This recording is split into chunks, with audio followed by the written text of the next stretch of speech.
So I love how he was so based. Like at the end of the day, it's not racism, it's not colorism, featurism, texturism. It's just that maybe you're not that attractive to that particular man. Maybe you're not that attracted to that particular man.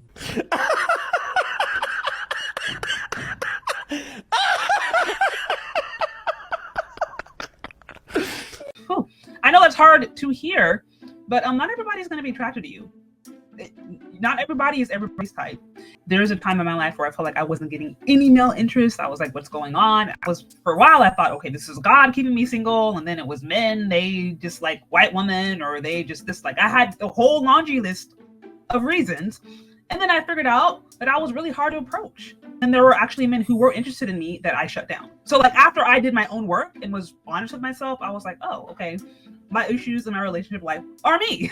And so I'm not saying this as a judgment. I'm saying this as somebody who's literally experienced that. Have you ever been on a date with a black woman? No, I have not. Because I'm just gonna be honest with y'all. Most of them they don't look like good, bro. The ones that I see here, they just kind of look like lower class. I've never been inclined to like see a black girl in Hongdae and just go up to her and get a number. I never felt that. But it's not because I'm racist, it's because like they don't look good. The white girls here, they don't look good either. I live in Korea, there's not many black girls to choose from. And I have high standards, so the girl has to be beautiful, you know what I'm saying? How beautiful are we talking about? Like, what are the features you find attractive? Big eyes, small head, nice body, slender, but you know, she got the curves type shit.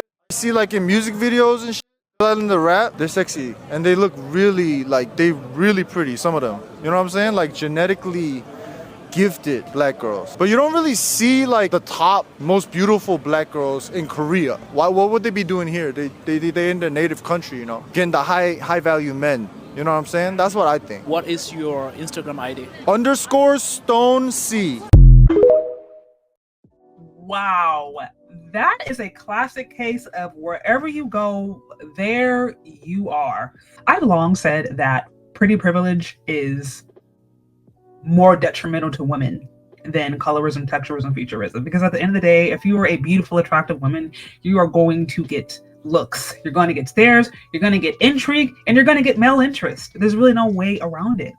And on top of that, even if you are a beautiful woman, but you can't get along with anybody, you are cantankerous, you're hard to deal with, you're delusional, or you don't really you're just kind of awkward, you don't know how to get along with men. Even if you are attractive, that is going to undermine your results. And no amount of changing locations, changing destinations, changing even countries in this case, will be able to address some of those internal qualities. So, I mean, obviously this guy, you know, that's his perspective. I mean, he compared your average woman to video vixen. So that's definitely very questionable. Like, obviously these beautiful, thick women that he's referring to are largely Instagram models who get work done in Botox. So take that with a grain of salt. If you are looking for like the IG type, you're into a certain lifestyle, perhaps that probably some women aren't even going to be interested in anyway.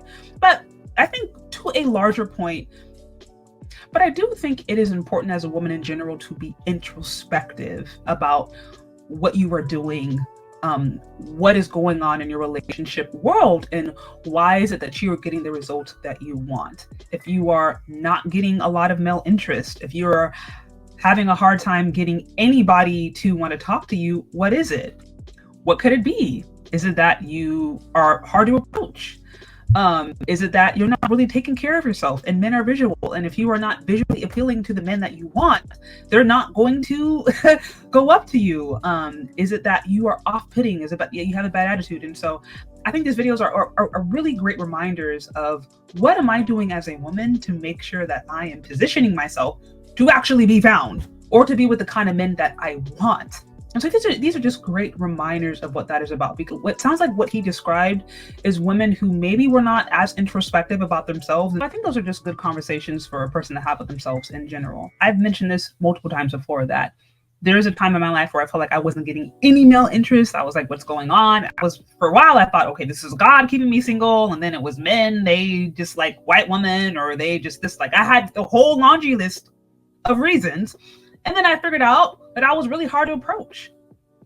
That I looked really mean, that I looked unapproachable, and that was severely limiting my capacity of meeting the men that I wanted. And then there were actually men who were interested in me that I shut down. So like after I did my own work and was honest with myself, I was like, oh, okay, my issues in my relationship life are me.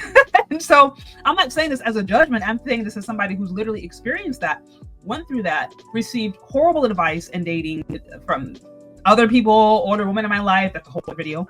And so this is a really, really real thing. So really at the end of the day, I think relationships are a lot more simple than we make them out to be. I think it's just really hard to be honest with what's going on. First of all, with what we want, why we want it, and what could be going on that is keeping us from reaching those goals. Also, I love how he was so based. Like, at the end of the day, it's not racism, it's not colorism, featureism, texturism. It's just that maybe you're not that attractive to that particular man. Whew. I know that's hard to hear, but not everybody's going to be attracted to you. Not everybody is everybody's type. And then there are some of us out there who really just don't know how to take care of ourselves. So, you know, just food for thought. Being introspective is really good. Being honest about yourself and being honest about, like, do you have good relationship skills? Do you know how to get along with people? Are you keeping yourself attractive to yourself, to others, to the kind of men that you want to attract? These are all like really good conversations to have with yourself. And if you find that you are failing in any of those areas, you might want to change that before you go change a literal continent. Because most likely, if those problems have not been addressed, then the situation is going to repeat itself. You're going to continue to find that you have hard relationships, failed relationships, wherever you go. Yeah, just think at the end of the day, just be introspective first. Make sure that if you do decide to go abroad for whatever reason, if you want to expand your dating market, not that there's not necessarily anything wrong with that, but I think it's just important to first remember that you are dealing with yourself and dealing with your own flaws and issues before you make the whole move of changing continents. Because as I mentioned before, wherever you go, there you are. And if the issues that you had in America or the Caribbean or Africa, wherever you are, if they exist there, they're going to follow you to Korea or any other continent. And why not just do the hard work out the gate and see how that changes the environment around you before you go and make the big move of putting yourself in another culture, in another environment where it might be actually harder for you to integrate.